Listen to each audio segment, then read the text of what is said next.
upon walking up to the truck, getting a visual of the front of the cab, glass, real quick look at the glass, chips, cracks, any cracks that's actually in the driver's view, they need to be written up. We need to get that done post haste when it comes to broken glass.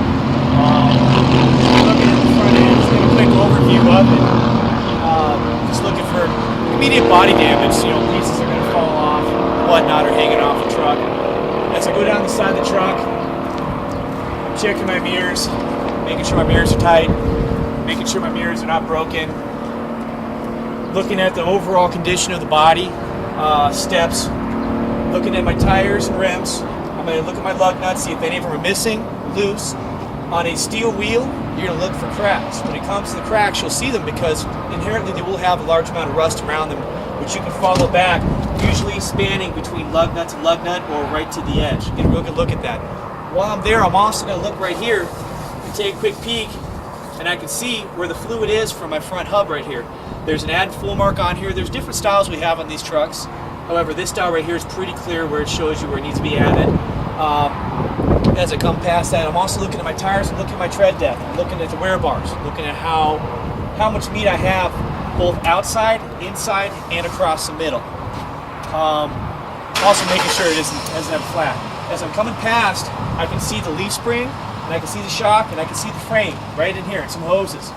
I'm looking to look for any hoses that made contact or wires that made contact with the tire when it was turning, or maybe we had a tire come off the rim and do some damage inside of there that needs to be reported. Looking at the shock, making sure the grommets are both there. Some trucks will not have shocks on the front. Not a big deal. Some do. This one actually does. Taking a quick peek at the leaf springs. I can get a better look when I cab it up, but as I'm coming past right now, these are things I'm just going to get a glance over, just see what I can catch, because maybe I won't catch it on the first look, but chances are I'll catch it on the second look. As I come past, checking out the body, bumpers for the arms, cylinders, making sure that maybe I caught a tree or something during the shift, making sure the hoses are intact, looking for leaks on our cylinders. Obviously right here is going to be an important part. More leaks we'll find are actually going to be right across here. When I clean the truck, I'm actually going to take some time to clean up around that wiper seal. We get a lot of dirt and build up around there. That can cause problems. We get tree limbs or anything jammed in there, we can form a leak right there. So I'm going to take a look at that. As I come past my hydraulic tank, I'm going to check my levels in the sight. There's different styles of sight glasses that we have on these trucks. This one, however, is a double, so you got your high, low. So you want to be right about middle of the top glass is really good right there. If it starts disappearing in there, but you see the bottom, obviously you're somewhere in here.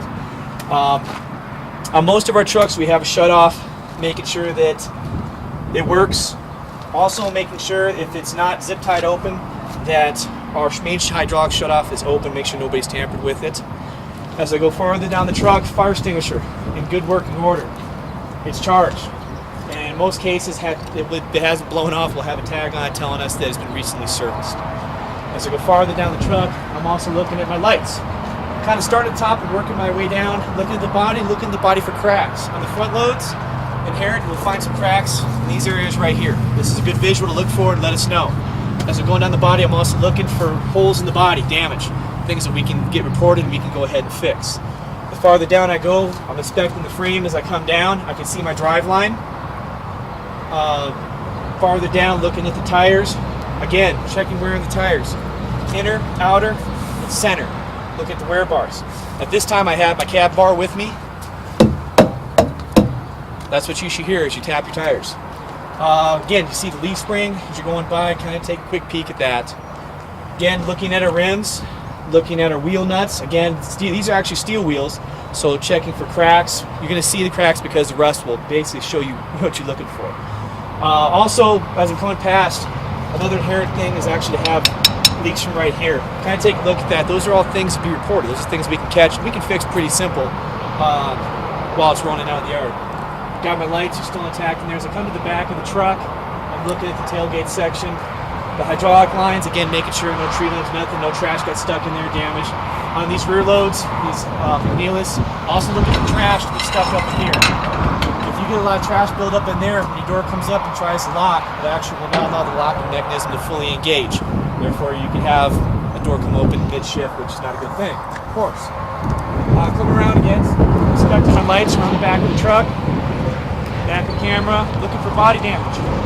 Looking for big areas where maybe trash should push through the body panel. Looking at my lights, all the way around, they're all not pushed in from contact with the tree or otherwise. As I come to the back, I get a pretty good view down here of my brake drums. When I'm looking in there, I'm actually looking to see if there's a bunch of oil and grease running out of there, because you'll see gear oil is black and it stinks. But I'm looking to see if I got a bunch of gear oil, because you can actually see from right here, you can actually see the inside of the wheels. If you had an inner wheel seal leaking, at this point you'll see it on one of the sides. We really need to know that when it comes to the leaks back here. They need to be addressed pretty quickly. I also, with these, we have the backing plates off, so I can actually, with right here, with the red, I can actually see my brake shoes. And I can see my back slack adjusters right here. See that they are intact. These air brake cans are intact. They're not missing off the truck. They have not been hit, because inherently when you guys back up to dump out or push your load, this is important to look at, because you can have a piece of debris get jammed in there, get jammed in the wheel, or actually knock off one of the brake cans off the back of the truck. DOT tape, making sure that's on, that's still intact and on the truck. Looking at my license plate, sticker, the plate's there. As I come around, again, looking at the back, looking for trash. Stuck in between the body there. Checking my tailgate, it is fully closed and locked. Again, same thing we did on the other side. Frame, leaf spring, again with the wheels, the hubs, the centers. It's basically the same thing over from the other side. Just run your eye over it, see what you come up with, see what you see. This side, of course, we got a ladder over here. Make sure the ladder is locked. Don't go down the road and rip it off. Again, checking the body through this section here.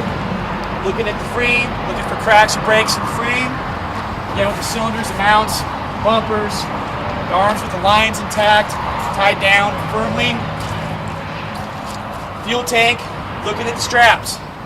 Make sure the straps are intact. Make sure nothing has grabbed them, or damaged them down below, or compromised them down below where they come across the bottom of the tank.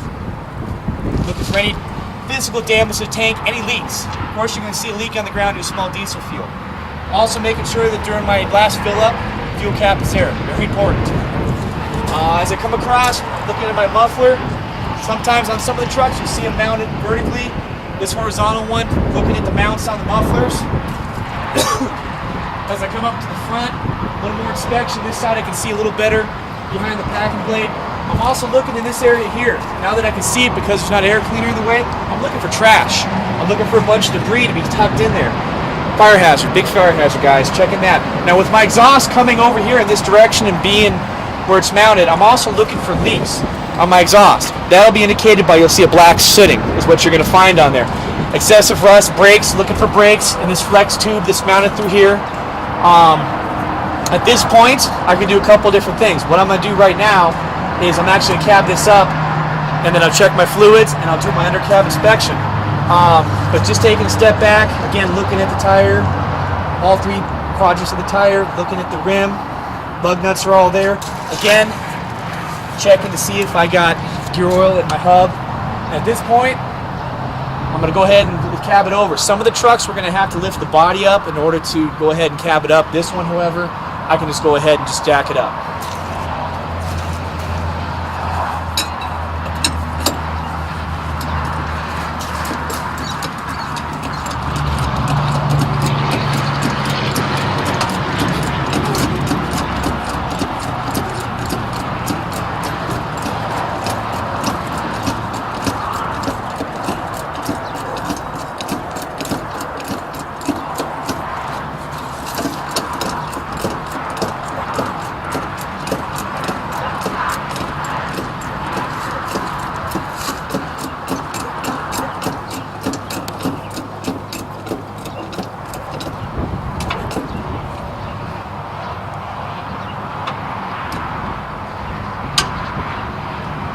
Now, important thing, if you have a tab lock on your cab and or you have a body lock on your body, if you have it up for any reason, it's important to make sure that they're put into place. We don't want to fall down anybody. On the McNeilus and the Max, you usually find it right here. On the Volvos, you'll find it on the frame with a pin that locks it in over here. Very important to have it up. Now, from this point right here, I can go ahead and check my oil, add any oil if I need to. I cannot check my transmission fluid correctly yet. It actually has to be running and has some heat in it to get a check. So more or less that's something that I check in the afternoon when I come in hot for the day. That way I get an accurate reading. And during the summer months versus the winter months, you will show a little bit more on the stick. If the truck hasn't had a leak, it will show a little bit higher on the stick due to the fact that transmission fluid inherently will expand a little bit more when you've got heavier temperatures, ambient air temperatures outside. Under the cab, after I'm done checking my fluids there, I'm going to get a quick look in the frame right here. I can see my leaf spring, really good shot in here. My leaf spring, my front slack adjuster, my spring can, my kingpins. I mean, I can get a real good look. My U-bolts that hold on my leaf, I'm getting a big look at this and see if anything looks out of place. When I'm looking at my leaf springs, I'm looking for cracks. You'll see a split in these. That's really important to catch those. We want to catch those broken leaf springs early. Again, this one has a shock, so I'm looking at my rubber bushings on my shock. You can see this one's recently serviced, how clean the filters are. I'm kind of looking for leaks under here. I got some engine oil leaks right here, it's noted by the black. Over here I'm going to look for fuel leaks and such. You can smell the fuel when it's leaking out over there. I'm going to inspect my belts. I can see a little better from the other side. At this point, it's just an overview of what I'm seeing under here, making sure there's no trash tucked in this area around the exhaust pipe and that could cause a fire. Just an overall look is really what we're doing. We're just looking at stuff. On this truck also, mud flaps. There are front and rear mud flaps that are currently on the truck. And at this point right here, I'll do another quick sweep of the other side as I continue around the truck. Getting a look at everything. Get a kind of look at the roof right now, so we can actually above. Around this side, I'll get a better view of my belts on my engine. I'll get a better view of my oil filters on this truck, hoses. I mean, I'm just looking at everything on here, see if I find any leaks. Coolant's going to be orange or green. Engine oil is going to be black inherently. I can get up with a small ladder, get up here, and I can check my power steering fluid up here at the top. On the Max, it's 15W40 engine oil. On the Volvos and whites, it's actually transmission fluid, the Dextron Mercons, what we can fill that with. Another thing is, right now, if I was running hot during the other shift, and it was the morning or afternoon, and I wanted to blow my radiator out, I could pull it up to the shop, or real quickly get a garden hose and flush out the radiator. I would prefer that grab one of us and we'll do a really good flush on that radiator for you to get cleaned out, but you can pull your truck up to the front of the shop and blow. We will have air gun and air hose available to be used to blow out your radiator to kind of control these higher engine temperatures during the summer. We do run a lot off-road, so it does run a little bit hotter. Again, I got a really good shot right now on my leaf spring on this side. I got some hydraulic lines I'm looking at, cab jacks. Just giving it a quick overview. My alternator is over here. I'm looking at my alternator. If you need be, you can give her a little and see if she's tight. Inherently that, because of vibration, does come loose a lot. And even with these extra shrouding that's around these fans, sometimes come loose too. So if we can catch that early so we don't damage any engine fans, that'd be a great thing. Alright. Again, when I'm here checking power steering fluid, another thing I can do is I can check my coolant. There is a sight glass on the back of it, however, sometimes it is pretty plugged up. My advice, don't ever open these up when they're hot, unless you're with one of us, one of the mechanics. It will come hosing out at you if this engine is hot when it goes to relieve the pressure. So I would not remove this cap to fill unless it's A, one of the mechanics, or B, it's actually cool to the touch where you can set your hand on it and not feel uncomfortable.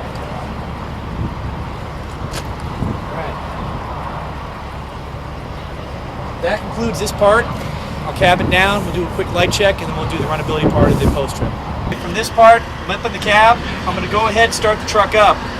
Once the truck is running, of course it's been sitting overnight, your air gauge is going to be all the way down, and it's going to build up, okay? But what you want to do is as it comes up, you should listen for your alarm. There will be a low air alarm that after 60 should turn off, okay? Should stay in all the way to hit 120, and you'll hear an air dryer pop off, meaning that the air system's full. Now a quick check for that would be to use your brake and pump it down. With the truck running, at the time you hit 90 psi, that air compressor should be back on and back into cycle and carry you back up to 120. Okay. The other thing is if it comes back down, this is a test you need to do. Bring it all the way back down to your 60, and when you're back down to your 60, you should have alarms. There should be an audible alarm letting you know that you are losing your air. With the truck running a course and warming up, I'm actually looking at my fuel gauge, making sure all my gauges work. My amp gauge shows me I'm charging, oil pressure, temperature as the engine runs, of course, will build up, making sure everything's kind of working. I'm filling out my miles and hours on my vehicle for the morning, checking to see if there's any engine warning lights on the display as it's running for the morning to check engine lights. Quick functional test, testing the wipers. Wintertime, of course, already got the heater going, but in the summertime I'd go ahead and turn on my air conditioning and start cooling off the cab. Again, checking all my lights, which is what I'll do from this point on out real quick, but also making sure the radio in the truck's working so I can communicate with base. At this point also, once I got my air build up, I'm going to go ahead and turn my PTO on and go ahead and do a quick function check with my truck. I'm checking my packing blade, I'm checking my arms. Heck, I can see it in my rear view mirror. I might even open the tailgate and close real quick. Not all the way, just pop it up, pop it down, make sure it's opening and closing, locking it, make sure you have no problems. Especially during the winter time where we run into problems with the first dump out to the transfer station, the tailgate being frozen shut. Not a bad idea to make sure, one, it works when you started your shift for the day.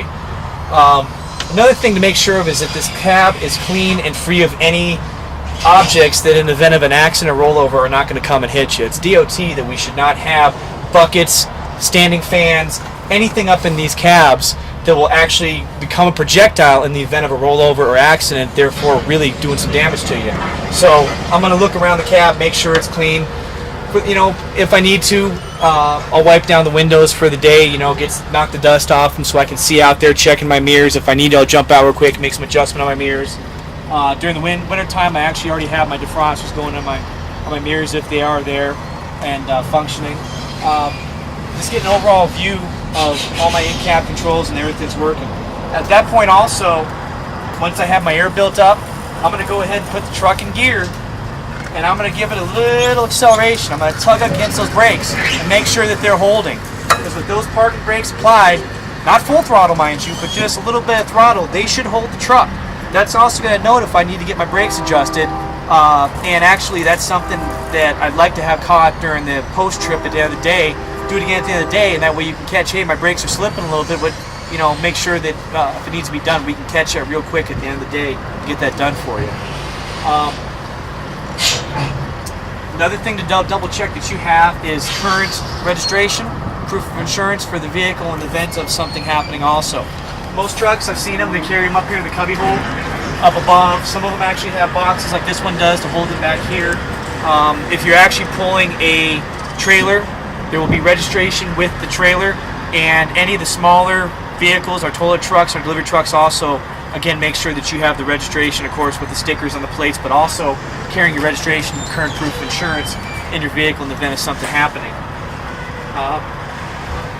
At this point, I know I got all that ready to go. I'll go ahead and turn my lights on. Hazards, if it's morning time for early hours, I can check my high beams real quick because I can see it changing from high to low at the front. And I'll do one more quick walk around of the truck to make sure everything looks good. Again, checking all my lights, my hazard lights, all the way around the truck and make sure they're functioning. If there happens to be somebody next to you, one of your fellow drivers that can help you out, at this point it'd be a good idea to have him check your backup lights, because I want somebody in the cab with their foot on the brake at the time, because they can check your back lights and help you check it. They can also check your reverse lights at that time also. I don't want anybody setting the parking brake and getting out with the truck in reverse and having to roll away.